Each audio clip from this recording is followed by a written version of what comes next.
کو اپنے مسائل جو ہیں وہ بات چیت سے حل کرنے چاہیے. ہمیں بڑی خوشی ہے کہ ابھی سعودی قیادت نے اس انیشیٹو کو دوبارہ لیا, اور پھر میں آپ کو یہ بتاؤں کہ عمران خان وہ پہلے رہنما تھے جنہوں نے اس انیشیٹو کو ویلکم کیا.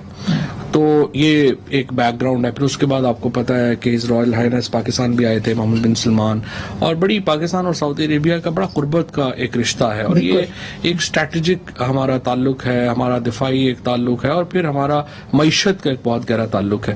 سو امید یہی ہے کہ وزیر اعظم صاحب کے جو اس دورے سے ہمارا جو معاشی ہمارا جو رشتہ ہے اس میں جو بہتری آئے گی, اور اس میں ہم آگے بڑھیں گے. اور اس کے بعد جو ہمارے ایک اسٹریٹجک تعلقات ہیں, آرمی چیف بھی وہاں پہ اس وقت ہیں, تو ہمارے وہ بھی ظاہر ہیں. یہ جو ریجن کے اندر تبدیلیاں آ رہی ہیں, مثلاً افغانستان سے امریکی افواج کا انخلا ہے, پاکستان سے کچھ ڈیمانڈز ہیں, کچھ بیسز کی دینے کی بھی بات ہو رہی ہے, اس کے اوپر آپ کیا؟ دیکھیں جی, پاکستان نے یہ تو کرنا ہے, ہم نے فیسیلیٹیٹ تو کرنا ہے کہ اگر امریکہ وہاں سے جاتا ہے تو ہم نے ہر صورت میں ایسا ماحول دینا ہے کہ یہ یہاں سے امریکہ جو ہے وہ ایک باہر یہاں سے جا سکے. ہم اس کو رکاوٹ تو نہیں ڈالیں گے, اور ہم پوری کوشش کریں گے کہ افغانستان ایک سٹیبل ملک کے طور کے اوپر, دیکھیں ہماری تو پوری کوشش یہ رہی ہے کہ افغانستان میں یہ سٹیبلٹی آئے. ادروائز افغانستان سے چیزیں ہوتی ہیں, کانسیکوینسز ہمیں بھگتنا پڑتے ہیں. سو ہماری تو یہ پوری خواہش اور کوشش ہوگی. اگر امریکہ اڈے مانگتا ہے آپ سے, فضائی اڈے مانگتا ہے اور ملٹری کے لیے چیزیں مانگتا ہے, تو آپ دے دیں گے اس کو؟ پہلے ہم نے بڑی قیمت ادا کی. دیکھیں, I am not in the loop on this discussion. اچھا, تو لیکن آج جو اشرف غنی صاحب سٹیٹمنٹس دے رہے ہیں اور طالبان کے حوالے سے, اور پاکستان سے شکوے کر رہے ہیں, اسی طرح سے امریکہ کے بھی شکوے ہیں, تو اس پہ ہم کیا کریں گے؟ اس میں تو ہمارے بھی شکوے ہیں, تو یہ شکوے تو چلتے رہیں گے, بٹ آن سبسٹینشیل ٹرمز ہمارا ایک اچھا لائزن ہوا ہے. اور اشرف غنی صاحب سے بھی جو ہے وہ پرائم منسٹر صاحب کا ایک تو اپنا پرسنل بھی ان کے ساتھ ایک اچھا بن گیا ہے, اور چیف صاحب جو ہیں جنرل باجوہ صاحب کے ساتھ بھی ان کا بڑا ایک اچھا ہے. اس وقت جیسے آپ نے دیکھا پچھلے دنوں امریکن ڈیفینس سینٹکام چیف ان کی جو ہے میٹنگ ہوئی, آرمی چیف سے بڑی لمبی میٹنگ ہوئی. آرمی چیف کی بہت اچھی ریپو ہے اس وقت ان تمام لیڈرشپ سے, آرمی لیڈرشپ سے امریکہ میں اور افغانستان میں. تو آئی ہوپ انڈیا کے حوالے سے بھی ان کی کافی بھی جو بریفنگ ہوئی اس میں بھی انہوں نے بتایا, اور بہت ساری اور بھی چیزیں ہیں جو کہ بہتری کی طرف ہم جا سکتے ہیں, لیکن پیراڈائم شفٹ تو ہے ہماری پالیسی کے اندر. دیکھیں ہمارے سیاسی گورنمنٹ کیا سوچتی ہے اس میں؟ نہیں, سیاسی نہیں, ہم تو جس طرح میں نے آپ کو پہلے کہا کہ ہم تو ایک ہی سوچتے ہیں. سو پہلی بات تو یہ ہے کہ جو اس وقت سچویشن ہے ہندوستان کے ساتھ, ہم تو کبھی بھی مذاکرات سے پیچھے نہیں ہٹے. کمپوزٹ ڈائلاگ ہوں, کمپریہنسو ڈائلاگز ہوں, ہماری تو پوزیشن ہی یہ رہی ہے. ہندوستان نے اپنی پوزیشن تبدیل کی ہے. ہمارا تو دیکھیں نا, ہمارا ایک consistent point of view, and to be fair with, اس میں بے نظیر بھٹو سے لے کر کے اور آج تک ابھی دیکھیں تو کنسسٹنٹ پاکستان کا پوائنٹ آف ویو رہا ہے. ہم ہندوستان سے اچھے تعلقات چاہتے ہیں, لیکن ہندوستان کے اندر جو ہے وہ ایسی فورسز ہیں, پاکستان میں شاید اتنا اینٹی انڈیا ووٹ نہیں ہے, ہندوستان میں انہیں اینٹی پاکستان کے اوپر ووٹ ملتا ہے. یہ نیریٹو. لیکن آپ کی گورنمنٹ نے بھی ایک اچھا فیصلہ کیا کہ مطلب ٹریڈ والا معاملہ جو تھا وہ ای سی سی کی منظوری کے بعد کابینہ نے اس کو ریورس کیا ہے. نہیں, دیکھیے ہم ٹریڈ ہندوستان کے ساتھ بات چیت, تعلقات, ٹریڈ زبردست چیزیں ہیں. اکانومی پاکستان کی اور ہندوستان کی اکانومی کو بہت بڑا فائدہ پہنچے گا اگر یہ ٹریڈ اوپن ہوئی. لیکن ہم تجارت کشمیریوں کے لہو کے اوپر تو نہیں کر سکتے. یہ تو نہیں کر سکتے کہ وہاں کے لوگوں کو, مسلمانوں کو اور کشمیریوں کو لگے کہ ہمارا خون اتنا ارزاں ہے کہ پاکستانی جو ہیں اس خون کی قیمت کو کچھ سمجھتے ہی نہیں ہے اور تجارت شروع کر رہے ہیں. برابری کی بنیاد کے اوپر کریں گے تو بسم اللہ. اچھا, چونکہ ٹائم بڑا کم رہ گیا اور سوال ابھی بھی بہت زیادہ ہے. اب جہانگیر ترین صاحب کا گروپ ہے, بجٹ آ رہا ہے, مشکلات ہو سکتی ہیں, ان کے ساتھ کیا معاملات کریں گے؟ دیکھیں, جہانگیر ترین صاحب کے جو گروپ ہے اس کے ساتھ ملاقات ہوئی پرائم منسٹر صاحب کی, اس کے اوپر بڑا ڈیٹیل پوائنٹ آف ویو انہوں نے اپنا دیا. انہوں نے کہا کہ دیکھیں یہ نہیں ہو سکتا کہ ہم کہیں کہ یہ تحقیقات اس لیے ختم کر دیں کہ وہ پی ٹی آئی کے ہیں. سو تحقیقات ہوں گی, انویسٹیگیشنز ہوں گی, اس کو آپ جو ہے وہ اپنا معاملہ اس طرح جاری رکھیں. اگر آپ کہتے ہیں کہ اس کے پیچھے کوئی پولیٹیکل موٹیویشن ہے, اس کو دیکھنے کے لیے میں جو ہے یہ علی ظفر کو کہہ دیتا ہوں, وہ اس کا جائزہ لے لے کہ کیس سے یہ بنتا ہے, اس کو ادھر ہی ہونا چاہیے, ادھر ہونا چاہیے, وہ اس کے مطابق. لیکن بجٹ پاس کرانے کے لیے آپ کو ان کی ضرورت ہوگی, یا ایبسٹین کر گئے, یا کچھ کوئی ایسی سچویشن ہو سکتی ہے گورنمنٹ کے لیے problem who with in the government? میرا نہیں خیال کہ کوئی لوگ, نہ ہی بشمول جہانگیر ترین صاحب کے, اس عمران خان کی حکومت کو ڈی اسٹیبلائز کوئی نہیں کرنا چاہتا. سو میرا نہیں خیال ایون جہانگیر ترین صاحب کا جو گروپ ہے, یہ ایون جہانگیر ترین صاحب جو خود بھی ہیں, ان کا یہ مدعا ہے کہ وہ حکومت کو کمزور. سب سے اہم سوال میں نے آخر میں رکھا تھا, انتخابی اصلاحات, آرڈیننس بھی آپ لے آئے, اپوزیشن کو بھی دعوت دے دی, ان کا انتظار تو کر لیتے. پارلیمانی نظام ہے, ہم کتنا انتظار کریں؟ اکتوبر سے ہم نے یہ لے کیا ہوا ہے. اچھا, اور اس پہ ڈسکشن اس سے بھی پہلے کیا ہے. میں آپ کو بتاؤں, اس میں 49 امینڈمنٹس ہیں, ان میں تقریباً 40 یا 43 امینڈمنٹس وہ ہیں جو تمام پارٹیز پہلے ہی کنسنسس کر چکی ہیں. ہم نے کہا ووٹ کا جو ہے وہ یہ اوتھ کا, ووٹ کا, یہ ساری چیزیں ہو چکی ہیں. اب تو صرف ضد میں آ کر کے پی ایم ایل این اور یہ پیچھے ہٹ رہے ہیں. اب ہمارا کیا پرابلم ہے؟ اگر ہم ابھی آپ نے جو شروع میں بات کی, آپ نے کہا کہ وہ اتنی جلدی کیا ہے, اس لیے دیکھیں آج اگر ہم ای وی ایم مشینز الاؤ نہیں کرتے ہیں, آپ کو کم از کم 1.5 سال چاہیے اس کی مینوفیکچرنگ میں. اگر آپ وہ نہیں کریں گے تو پھر آپ الٹیمیٹلی اینڈ پہ کہیں گے جی اب تو ٹائم ہی نہیں. دیکھیے ان کا پوائنٹ آف ویو یہ ہے, پوائنٹ آف ویو کہ اگر آپ مشینیں بھی لے آئیں, آپ جو بھی سسٹم لے آئیں, جب تک کہ اسٹیبلشمنٹ کی انوالومنٹ رہے گی تو کوئی بھی صحیح چیز نہیں ہوگی. دیکھیں یہ نہیں ہو سکتا, اسٹیبلشمنٹ کی انوالومنٹ اس طرح کی ووٹ ریگنگ کے اوپر تو ختم ہو گئی نا. اب اس سے پہلے کیا ہے, وہ کہتے ہیں کہ جی نہیں وہ الیکٹیبلز کو ادھر سے ادھر کر دیتے ہیں, یہی کہتے ہیں نا. تو اس کا مطلب کیا ہے؟ اس کا مطلب یہ ہے کہ پارٹیز کی تو کوئی حیثیت ہی کوئی نہیں, الیکٹیبلز کی حیثیت ہے. تو آپ اپنے سٹرکچرز ٹھیک کریں نا. اگر پولیٹیکل پارٹیز یہ چاہتی ہیں کہ ان کی حیثیت ہو اور ان کے ٹکٹ کے اوپر ووٹ ملے تو پھر اپنا سٹرکچر ٹھیک کریں. اگر آپ ضد کریں گے کہ نہیں میرا بیٹا اور میری بیٹی ہی اپنا لیڈ کریں گے پارٹی, تو پھر الیکٹیبلز تو یہ فرض نہیں ہے. اپوزیشن اگر نہیں آتی تو بھی آپ سادہ امینڈمنٹ سے, سادہ اکثریت سے اس کو پاس کر لیں گے ایکٹ کے طور پر. دیکھیں ہمیں صرف ضرورت ہے اپوزیشن کی اوورسیز پاکستانیز کو الیکشن لڑنے کے حق ترمیم چاہیے نا, اس کے لیے امینڈمنٹ چاہیے.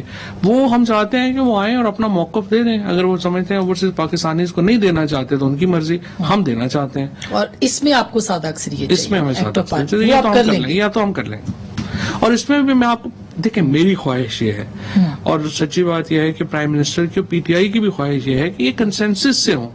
دیکھیے مثال کے طور کے اوپر اگر الیکشن ریزلٹ ہمیں 3 بجے تک رات یا 4 بجے کے بجائے اگر 20 منٹ میں آ جائے تو آپ کو اس کے اوپر کیا تکلیف ہے؟ اسی طرح سے اگر آپ کی جو حلقہ بندی جو ہے, جو اس وقت پاپولیشن بیس کے اوپر ہے, اور اس میں نقصان کیا ہے کہ ایک حلقہ 70,000 ووٹ کا ہے, دوسرا حلقہ 1.5 لاکھ ووٹ کا ہے, ٹھیک بات ہے, اس کو آپ بیلنس کر لیں.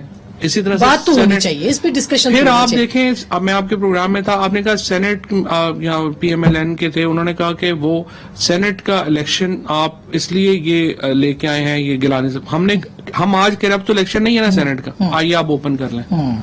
بالکل شو آف ہینڈ ہونا, شو آف ہینڈ کر لیں, ڈائریکٹ کرا لیں. اچھا بالکل آخری سوال ہے, اور واقعی آخری ہے, کہ یہ اب شہباز صاحب باہر آ گئے ہیں تو پارلیمنٹ کے اندر کوئی مفاہمت, انہوں نے بات بھی کی ہے ابھی حالیہ ایک دنیا اخبار کو انٹرویو میں, کہ مفاہمت وہ لے کے چلیں گے, تو ان سے اچھی توقعات. شہباز شریف صاحب سے میں سمجھتا ہوں کہ اچھی توقعات ہیں. شہباز شریف صاحب جو ہیں انہوں نے لیڈر آف اپوزیشن کے طور کے اوپر ایک ہاسٹائل ایٹیچیوڈ نہیں رکھا جو واقعی پی ایم ایل این میں ہے.